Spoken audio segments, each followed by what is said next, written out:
baptisera du baptême du Saint-Esprit et de feu. Le baptême d'eau t'amène simplement à une dimension de la démonstration de l'abandon de la vie ancienne vers une nouvelle vie. Et ça s'arrête là. Et si tu t'appuies simplement sur le baptême d'eau, tu es limité. Il te faut maintenant le baptême du Saint-Esprit. Le baptême du Saint-Esprit te pousse à commencer à recevoir une grâce de parler en langue. Et cette langue que tu parles ouvre ton esprit. Et à chaque fois que tu parles la langue, ton esprit est édifié. À chaque fois que tu parles la langue, tu commences à télécharger certaines révélations sur la terre pour manifester le céleste sur la terre. C'est comme ça, il dit à Jean. Jésus est en train de poser la question à ses disciples. Qu'est-ce que les gens disent de moi? Pour nous mettre dans la langue. Qu'est-ce que les gens disent de moi? Il dit, d'autres disent que tu es prophète, d'autres disent que tu es Élie. Mais il dit, mais vous qui êtes avec moi, qu'est-ce que vous pensez de moi? Et commencez à dandiner, réfléchir. Alors, Pierre quitte l'atmosphère terrestre pour entrer dans l'atmosphère céleste. Il entre dans les bases de données célestes. Il télécharge la révélation et il descend. Il dit, Jésus, je te connais. Il dit, tu es qui? Il y a le Messie, tu es le Messie. Il dit, ce n'est pas le sang ni la chair qui t'a révélé cela, mais c'est l'Esprit, mon Père lui-même, qui t'a révélé cela. La révélation vient d'une accession céleste. Si tu n'accèdes pas, tu ne peux rien offrir sur la terre. C'est comme ça quand Nicodème, le religieux, le docteur de la loi, il vient trouver Jésus la nuit parce qu'il avait honte de venir le jour.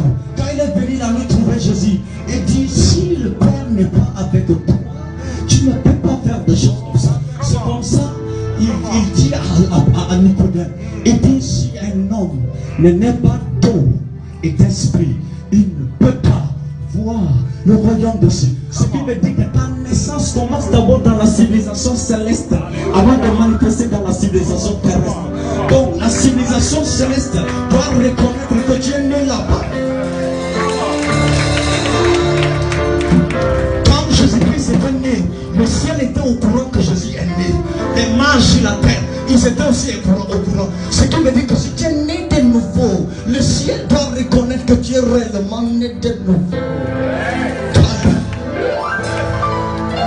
Si ton pasteur, ton entourage voit simplement que tu as... Regardez, la repentance, c'est pas seulement abandonner l'alcool, cigarette, fornication.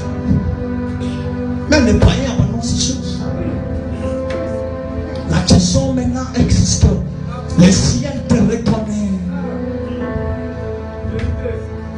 Il faut que nous arrêtons avec cette médiocrité chrétienne où nous sommes simplement dans la religiosité. Quand on parle de réveil, on parle de prise de conscience. On parle d'un changement de direction, changement de mentalité, changement de l'atmosphère. La Bible dit au commencement, Dieu créa les cieux et la terre. Alléluia. La terre était informe et vide. Et l'Esprit de Dieu se mouvait au-dessus des eaux. Et maintenant le Seigneur vient dire que la lumière soit et la lumière fut. Tu étais né vide. Mais il faut que l'Esprit Saint vienne te baptiser pour que la lumière soit et que la lumière fût dans ta vie.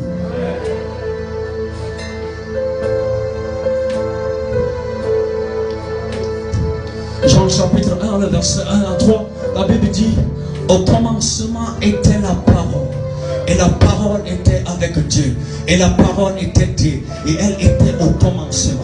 Qu'est-ce qui était au commencement? La parole. La Bible va plus loin au verset 14 pour dire, la parole s'est faite chair et elle a habité parmi les hommes. Et cette parole va plus loin, le verset 12 pour dire, mais il vous a donné le pouvoir de devenir des enfants de Dieu. Quelle est cette chose qui vous a donné le pouvoir de devenir des enfants de Dieu? C'est la parole. La parole n'est pas simplement un papier que tu attrapes en main et tu pars à l'église avec. C'est au-delà de ce papier. C'est vie et esprit. C'est vie et esprit. Il faut que nous puissions sortir de nos couloirs et laisser la parole habiter en nous. Quand la parole habite en toi, de la même manière Jésus a pu combattre le diable pour le renverser avec la parole, il te faut toi et moi également la manifestation de cette parole.